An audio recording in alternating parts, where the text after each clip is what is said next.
네, 오늘 새해 맞이해가지고 첫 번째 법회예요. 오늘 또 지난 가을에 우리 경북대 학생회, 불교 학생회에서 많이 바빠갖고 못 왔는데 오늘 새해 맞이해서 와가지고 도량이 그득하니 참 좋습니다. 조금 전에 여러분들이 잠깐 앉아서 입정에 들어갔는데 마음을 고요하게 됐습니까? 마음이 고요해졌어요? 응? 안 고요해졌어요? 어떻게 하면 고요해질까? 마음이 고요한 건지 아닌지 한번 봅시다. 네. 거기 프린트물을 보면은, 112로 적혀 있을 거고, 293부터 할 차례죠. 그죠? 네, 우리가 슈타니바타를 계속 공부하는데, 진도는 천천히 나가면서, 우리가 부처님 말씀대로 한번 살아보려고 그럽니다. 자, 한번 같이 독송해 보겠습니다. 그들 중에서 굳건한 노력을 하는 으뜸가는 브라흐민이 있었는데 그는 꿈속에서조차 성행위에 빠지지 않았소. 그의 모범에 따라서 이 세상의 일부 지혜로운 사람들은 청정한 삶과 계행과 인내를 또한 칭찬했소. 쌀, 침구, 의복, 그리고 버터와 기름을 탁발하여 올바르게 모아서 그것으로 제사를 지냈소. 제사를 지낼 때 소들은 잡지 않았소. 어머니, 아버지, 형제 또는 다른 친척들과 마찬가지로 소들은 약을 생산하는 우리들의 가장 절친한 벗이요. 소들은 음식을 주고 힘을 주고 아름다움을 주고 또한 기쁨을 주어 이러한 이익이 있음을 알고서 그들은 소들을 죽이지 않았소. 브라흐민들은 부드럽고 몸이 크고 용모가 아름답고 명성이 있고 그들의 관습에 따라서 할 일은 하고 하지 말아야 할 일은 하지 않으려고 노력하였소.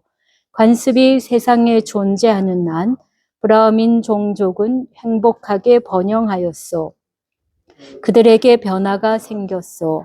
점점 왕의 장엄함과 단장한 여인들을 보고 잘 만들어지고 멋지게 수놓인 명마가 이끄는 수레들, 잘 설계되고 여러 부분으로 나뉜 집들과 거처들을 보고서 소들의 무리에 둘러싸이고 아름다운 여인들의 무리를 동반하는 인간의 막대한 재물을 브라흐민들은 갈망하였소.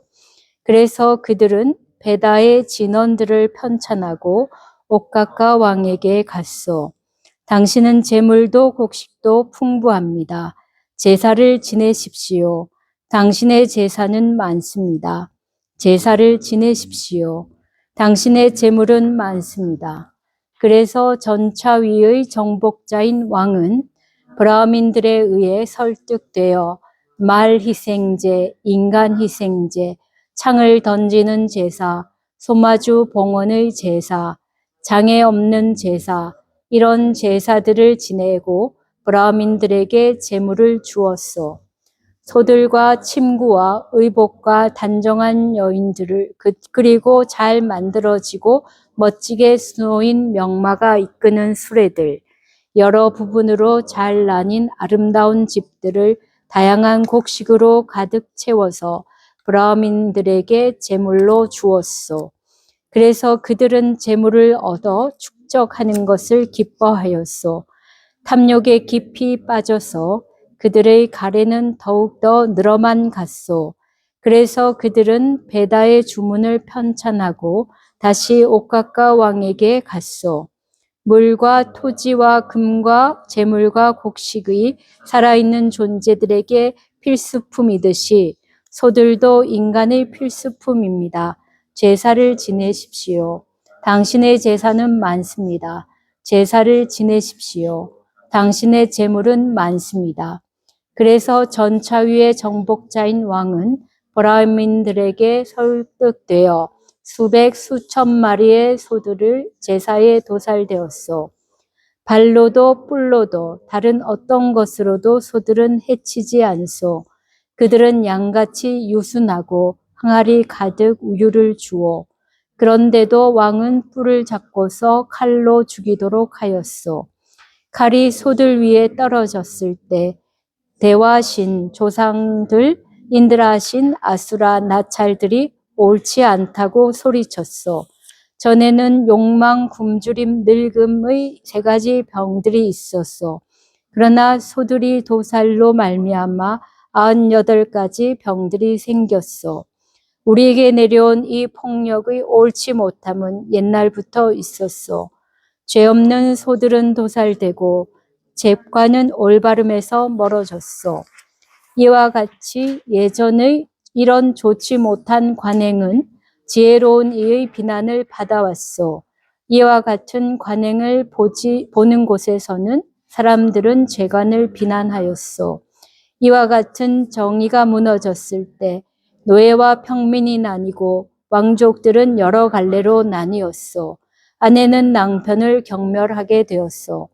왕족들이 브라마 신의 친척 그리고 종족에 의해 보호를 받던 다른 사람들과 태생에 대한 말을 치워버리고 감각적 쾌락의 영향에 사로잡히게 되었어.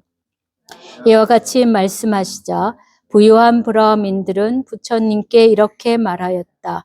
존자 고담하여 훌륭하십니다. 존자 고담하여 훌륭하십니다. 마치 넘어진 것을 일으켜 세우듯이 가려진 것을 열어 보이듯이 길 잃은 자에게 길을 가르쳐 주듯이 눈 있는 자에게 형상을 보라고 어둠 속에 등불을 들어 비추듯이 바로 이렇게 고다마 존자님에 의해서 가르침이 여러 가지 방법으로 설명되었습니다. 우리는 고다마 존자님께 귀의합니다. 담마에 귀의합니다. 그리고 승가에 귀의합니다. 오늘부터 목숨이 닿을 때까지 귀의하오니 고다마 존자님은 저희들을 제가 신자로 받아주십시오. 자, 여기 앞에 이야기가 어떻게 됐냐면은 브라민들이 부처님을 만나러 가서 부처님께 어떻게 하면은 좋은 삶을 살 것인가에 대한 이야기를 했습니다. 그래서 이제 옛날 이제 그 옛날에도 또 옛날이 있었겠죠, 그죠? 그래서 그 옛날에 더 옛날에 브라민들은 여러 가지 이제 관례가 있었고 그 관례에 따라서 청정한 삶을 살았는데 이제 그 시대의 브라민들은 소위 말해서 타락을 한 거예요.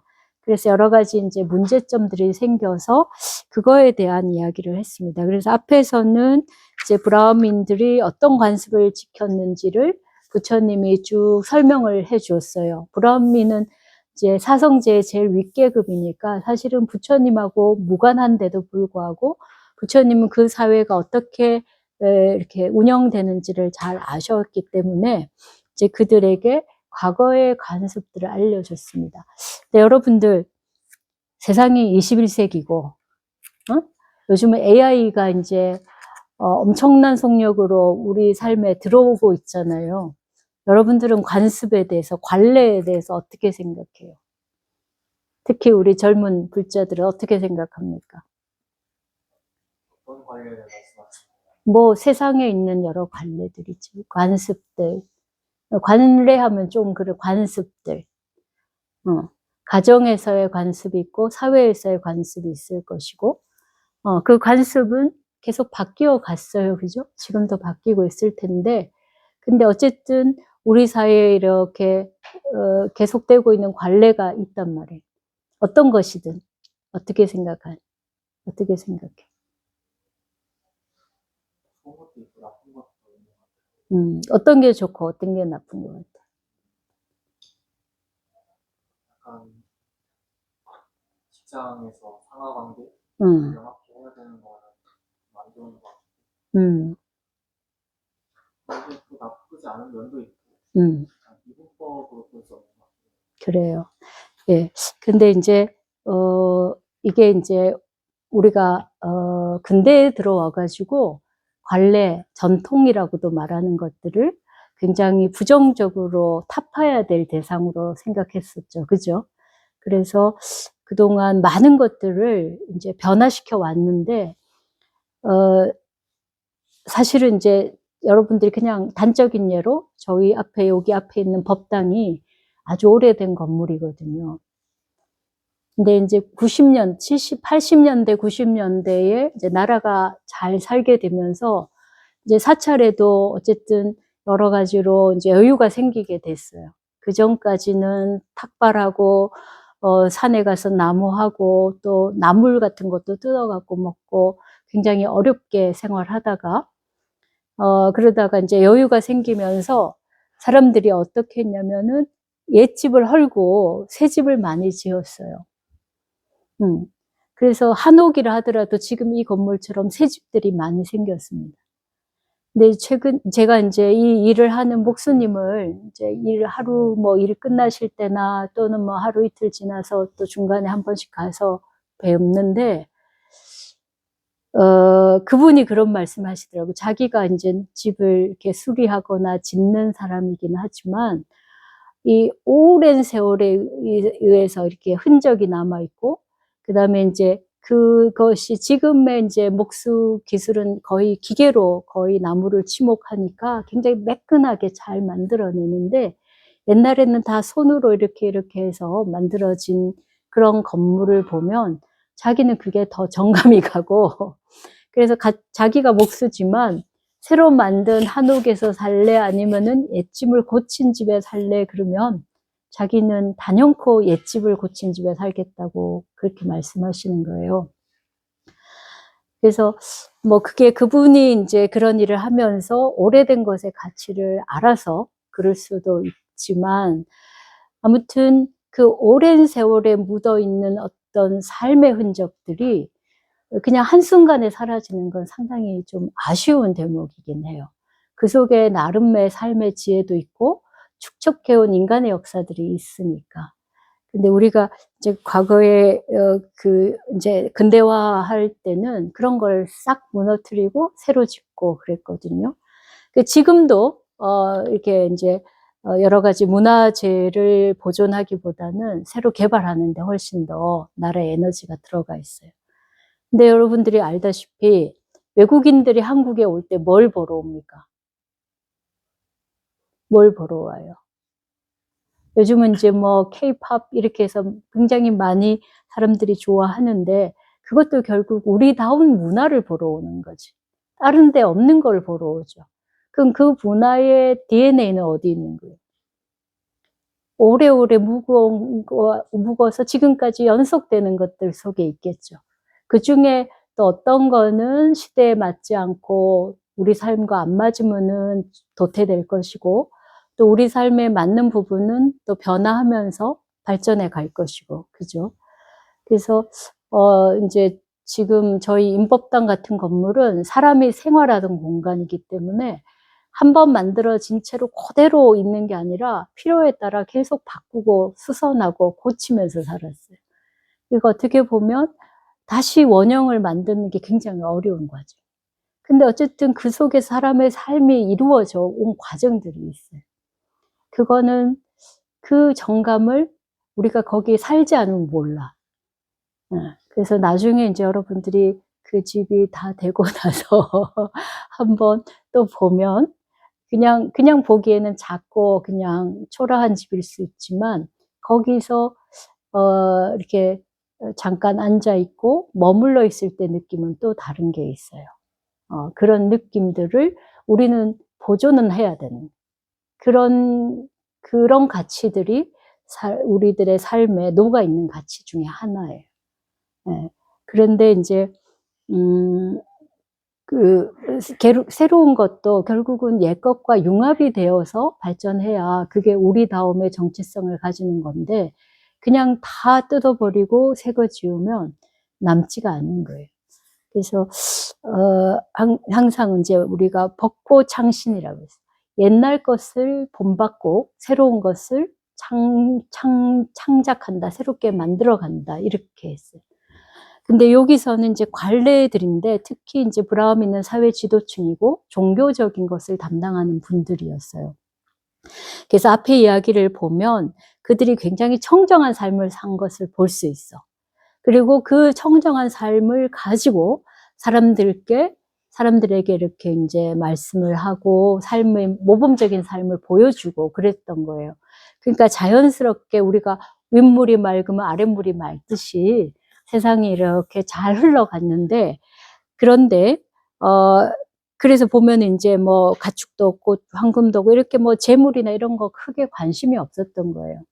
그러니까 그렇게 아주 그냥 자기의 삶에 충실했던 사람들인데, 그런데 이게 이제 변화가 생기기 시작한 거예요. 근데 여러분들이 인도로 여행해 본 분 계세요, 여기? 아무도 안 가봤어요? 예. 우리 그 길거리에 가면 어때요? 우리나라하고 좀 다른 게 있죠. 소들이 많고, 소들이 있으면 차가 피해가죠. 그죠? 사람이 그러니까 소를 쫓아내는 게 아니라 사람이 소를 피해가요. 길이 이렇게 있으면 소가 중간에 있으면 길을 이렇게 갑니다. 부탄을 갔더니 개가 이제 강아지들이 막 있는데, 부탄에서는 강아지를 피해서 차가 다녀요. 우리는 뭐, 로드킬 이런 게 많잖아요. 그런 데는 없어. 왜냐면 항상 동물을 존중하니까. 그런데 왜 그렇게 소를 존중하는 문화가 생겼는지 아시는 분? 인도에서는 소고기를 안 먹어요. 그죠? 근데 사실상, 인도에서 소는 굉장히 중요한 자원이기 때문에 그래요.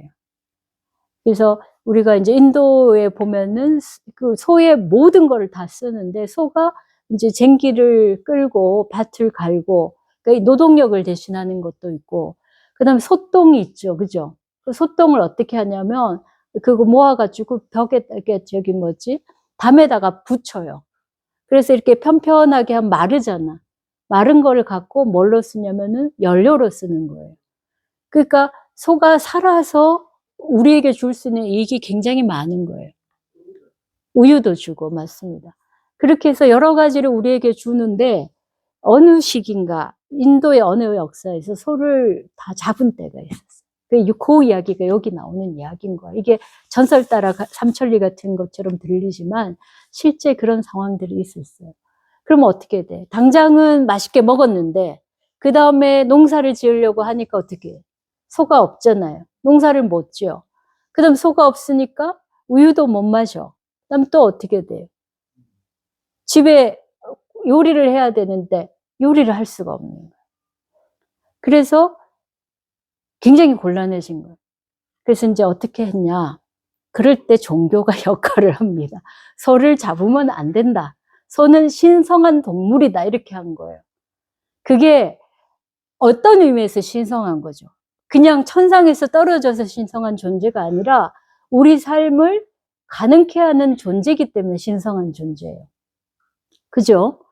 예, 여러분들도 정말 정말 중요하고 아주 위대한 인물을 우리 삶을 가능케 하기 때문에 그분을 높이 평가하는 거예요. 그죠? 소가 우리 삶을 가능케 하는데 사람들이 그냥 소를 잡지 마세요. 소를 먹으면 안 됩니다. 이러면 어떻게 하겠어요? 말을 안 듣어요. 맞아요. 그래서 어떻게 하냐면 소는 신성한 동물이니까 잡지 마세요. 이렇게 한 거예요. 그래서 이게 단순하게 종교라는 게 어떤 미개한 사람들의 생각이 아니라 더 깊은 지혜를 가진 경우가 많습니다. 그래서 인도에서 소를 잡지 않는 거는 그 사회가 유지하기 위한 아주 기본적인 그런 자산이기 때문에 안 잡게 한 거예요. 근데 여기서는 이제 그런 문제들이 이제 발생할 때 어떤 특히 이제 그 지배 계층에 있는 사람, 이 브라ಹ민 같은 종교인들이 그렇게 그 사회가 잘 유지될 수 있는 기본 바탕을 지키면서 종교 생활을 하고 사람들에게도 그렇게 교화를 해야 되는데 그렇게 하지 않고 어떻게 했냐면 소를 잡아서 제사를 지내세요. 이렇게 한 거예요. 소만 잡은 게 아니고 우리 희생양 하죠. 양을 희생으로 잡은 걸 희생양이라고 해요. 그럼 소를 희생으로 잡을 수도 있고 또 사람을 희생으로 잡는 경우도 있었어요. 특히 이제 젊은 여성들을 희생으로 삼아가지고 그러는 경우도 있죠. 그 굉장히 야만적인 그 문화인 거죠. 또 남미 쪽에 그 아즈텍 문명인지는 그 피를 바쳤어요. 그래서 지배 계층에 신성한 피를 바쳐야 된다고 해서 피를 바쳤어요. 그래서 그 문화는 결국은 이제 왕과 사제를 겸하는 그 계층이 늘 빈혈에 시달리다가 그 지배 계층이 멸망하면서 그 문화가 멸망해요. 그러니까 우리가 지속 가능하고 앞으로의 삶을 더 윤택하게 살아가는 문명이어야만 되는데, 자기 파괴적인 문명이 되면 나도 결국은 문제가 되고, 제일 먼저 문제가 되는 거는 가난한 사람들, 힘없는 사람들이 먼저 피해를 받는 거예요. 그래서 이게 왕이 이제 그런 식으로 해서 그 사제 계급의 말을 듣고, 그리고는 온갖 것들을, 재물을 다 바쳤어요. 그럼 사람이 돈이 많고, 먹을 게 많고, 재물이 많으면 어떻게 될 것 같아요? 행복할 것 같아요? 어떨 것 같아요? 지금 여러분들 좀 많으면 좋겠지? 넉넉하게 뭔가 다 있으면 좋겠죠? 예. 그런데 많으면 우리가 마음이 방만해져요. 그래서 결국은 좋지 않은 쪽으로 빠지기가 쉽다. 모두 그런 건 아니지만 그렇게 되기가 쉬운 거예요. 그래서 이제 이 브라운 계층도 타락하고, 이제 사회의 제일 상류층 계층이 정신적으로 무너지니까 그 밑에 있는 사람들도 다 무너지고, 아까 말했듯이 이제 모든 재물을 다 끌고 모아갖고 자기들이 다 독차지를 해. 그리고 소가 밭을 갈고 이렇게 하는 소를 다 잡으니까 농민들이 농사도 지을 수 없고 모두가 피폐해지는 거예요. 그래서 이런 일들이 있었다는 겁니다.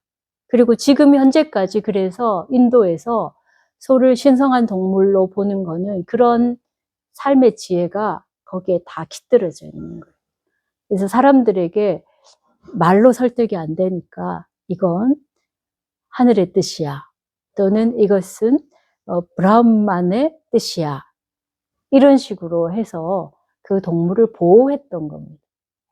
그러니까 이런 의미에서 우리가 인도 사람들이 소를 안 잡는다, 우리가 외부에서 가서 보면 되게 뭐랄까 잘 이해되지 않는 풍습이잖아요. 그죠? 자동차 길에 소가 앉아 있고 한데 피해가고 소똥이 막 길거리에 막 떨어져 있어요. 그럼 우리들이 보기엔 굉장히 미개하고 비위생적이고 그렇게 보는데, 그 사회에서는 그게 가장 합리적인 그런 삶의 방식인 거예요. 그래서 이게 관례라는 게, 어떤 것들은 우리의 삶의 변화를 따라가지 못하는 것들도 있지만, 많은 것들은 오랫동안 축적된 우리들의 어떤 공동의 자산들인 거예요. 그래서 우리 사회도 그런 것들이 있습니다. 그래서 예를 들어서 우리가 어떤 사람을 만나서 인사하고, 그죠? 그게 아주 그냥 하는 것 같이 보이지만 서로의 관계를 원활하게 만드는 기본 과정들이거든요. 그리고 우리나라는 이제 존댓말을 쓰고 이런 것도, 그게, 어떻게 보면은 불필요한 것 같이 보이지만, 그런 과정에서 과거의 경험들을 존중하는 그런 자세가 성립이 되는 거예요. 그래서 아까 이제 우리 사회는 점점 뭐랄까 수평적 사회로 가는 것도 맞는 방향이긴 하지만, 또 한편으로는 먼저 경험한 사람들이 가지고 있는 그 경험을 무시할 수는 없어요. 그래서 지금은 이제 사회가 급변하고 있는데 많이들 걱정을 해요. 어떻게 살아야 되는지. 그죠? 그래서 며칠 전에 저도 그런 자료들을 보다가, 일론 머스크가 앞으로는 돈을 퇴직 후를 위해서 돈을 저축할 필요가 없다, 이런 말을 하더라고요. 꿈 같은 이야기 아니에요? 물론 일론 머스크가 모든 것을 맞추는 사람도 아니고 예언자도 아닌데, 그 이유를 들어보면 이런 거예요. 생산성이 굉장히 높아져서, 그래서 모든 제품의 단가가 굉장히 내려갈 거라는 거예요.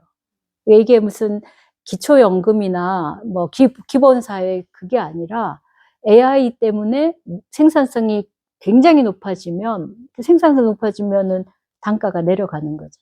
그러면 굉장히 저렴하게 모두가 누릴 수 있다 그러는데, 저는 사실은 들으면서 한편에 다른 생각을 좀 했어요. 그러면 그 많은 산물은 누가 쓰느냐? 그 많은 산물을 만들어내는 재료는 어디서 오는가? 이 문제예요. 그래서 그 사람 이야기는 모든 생산의 단가가 전기값 수준으로 내려갈 것이다 라고 이야기하는 거예요. 전기세, 우리가 말하는 전기세, 그리고 기본 어떤 머티리얼, 그 재료의 수준으로 내려갈 거라는 거예요. 그러니까 중간에 우리가 들었던 여러 서비스 비용들, 그 다음에 우리가 썼던 약간의 뭡니까 이런 지적인 노동의 작업들, 이런 것들은 다 AI가 대신해 줄 거라는 거예요. 근데 사실은 AI 시대에 가장 큰 이슈가 전기예요. 아시잖아요. 엄청난 전기가 사용되고 있고 앞으로 더 사용될 거거든요. 그리고 그것에 의해서 수많은 생산품을 만든다면 사람들에게는 저렴하게 공급이 되겠지만 그 재료는 어디서 나옵니까? 무한정 재료가 나오는가? 이것도 생각해 볼 대목이에요. 네. 그래서 이제 그 일론 머스크 같은 사람은 지구에서 못 구하면 저 화성으로 가서 구하자 이렇게 이야기를 하고 있어요. 근데 그게 코스트가 안 되는 일이 아닌 거예요.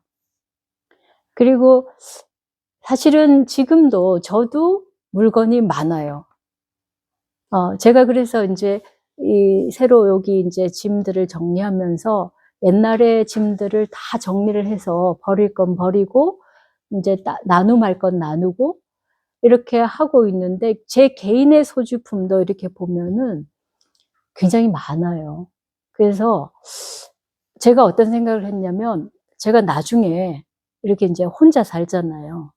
나중에 제가 어떤 상황이 됐을 때 제가 그 물건을 정리할 수 없을 때 누군가가 와서 그 물건을 정리할 때 힘들면 안 되겠다. 그 물건 때문에 아니 이런 물건을 아직도 안 버리고 있었다든지 아니면 이 물건 때문에 우리한테 지금 필요 없는 물건인데 쟁겨놔서 이거 그 사람이 버려야 되죠. 제가 안 버리면 그 사람이 버려야 되잖아요. 그 사람이 누굴지는 모르지만 이게 남겨놨다가 저는 필요하고 내지는 저는 가지고 있는 것만으로도 든든해서 가지고 있었는데 누군가는 이게 짐이 되고 버려야 할 일이 되면 안 되겠다 생각해가지고 지난번에 정리를 하면서 책들을 좀 일부 버렸어요. 그리고 또 필요한 사람한테 좀 나누어 드리기도 하고 좀 정리를 했습니다. 그래도 개인 소지품이 아직도 많아요. 근데 어떤 거는 또 없는 것도 있고 어떤 거는 많은 것도 있고 이게 사람이 다 골고루 갖추어지지는 못해서 문제지만 이렇게 보면은 많은 게 우리가 소유하는 게 더 많은 거예요. 필요보다.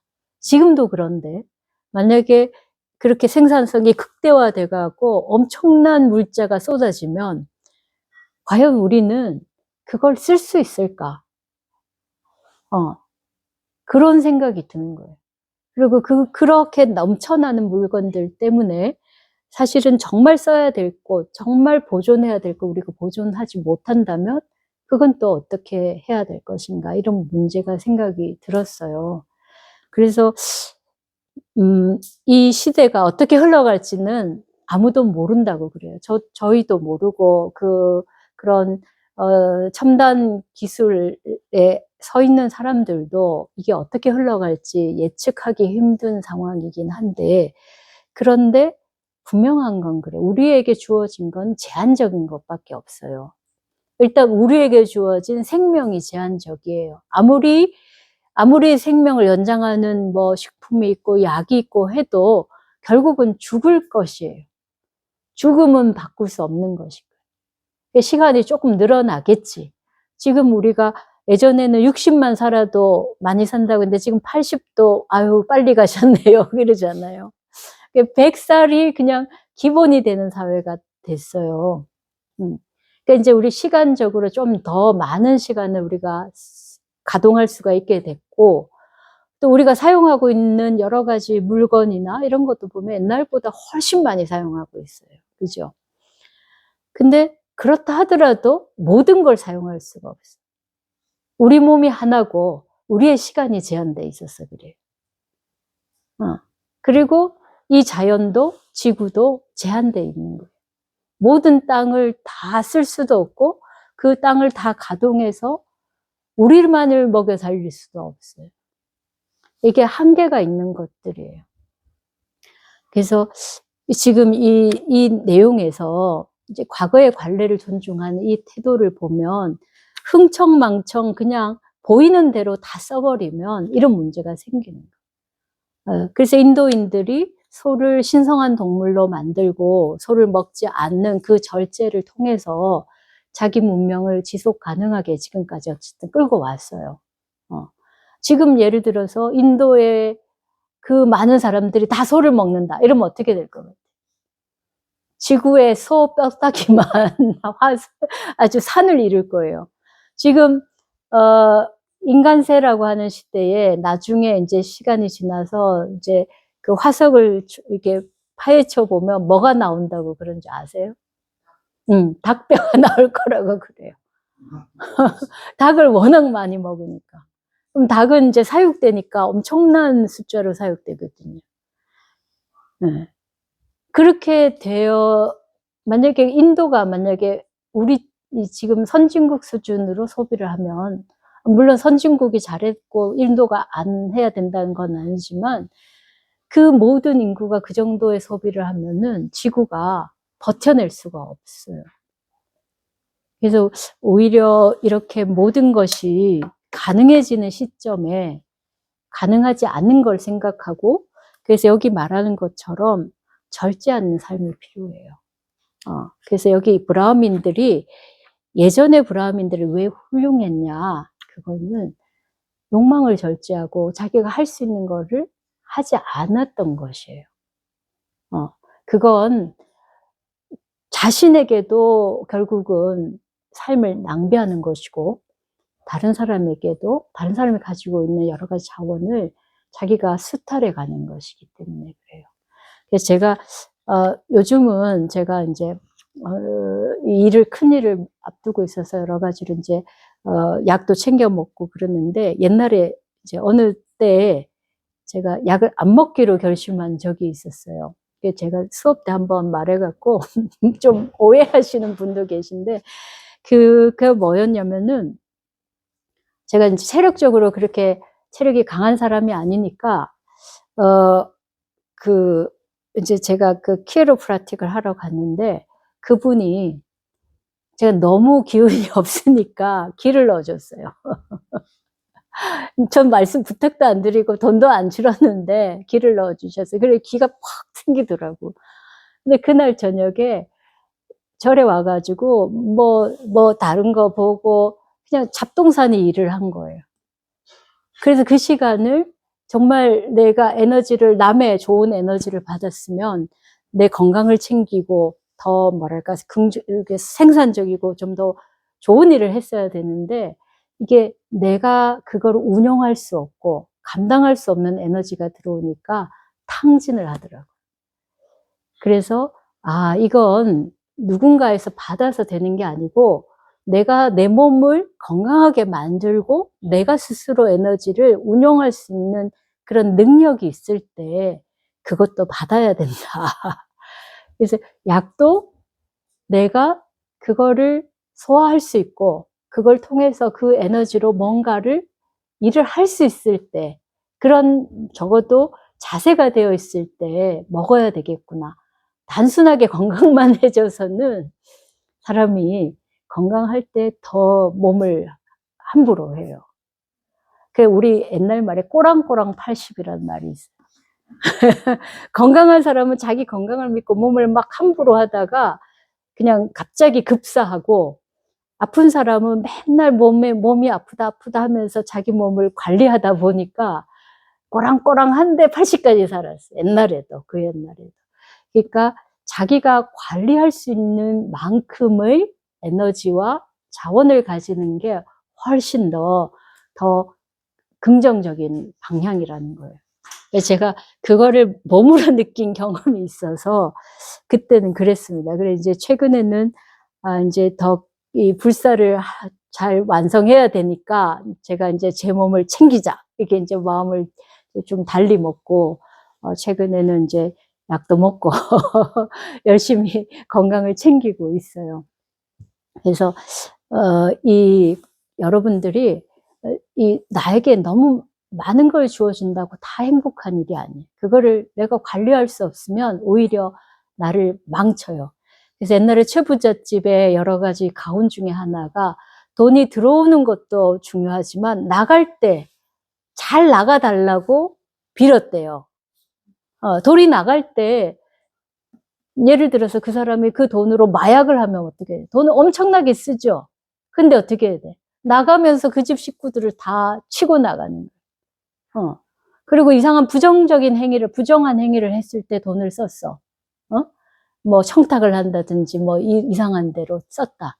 그럼 어떻게 돼요? 결국은 그 일 때문에 많은 사람들이 불행해지는 경우가 생기죠.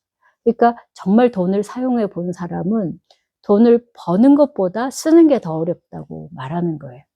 그러니까 가지고 있는 돈은 하나의 자산이고, 지금 여기서는 소고, 또 우리에게는 건강도 우리의 자산이고, 시간도 우리의 자산이에요. 여러분들에게 시간은 굉장히 다른 사람보다 많이 주어져 있어요. 그걸 어떻게 쓰느냐가 여러분들의 인생을 결정합니다.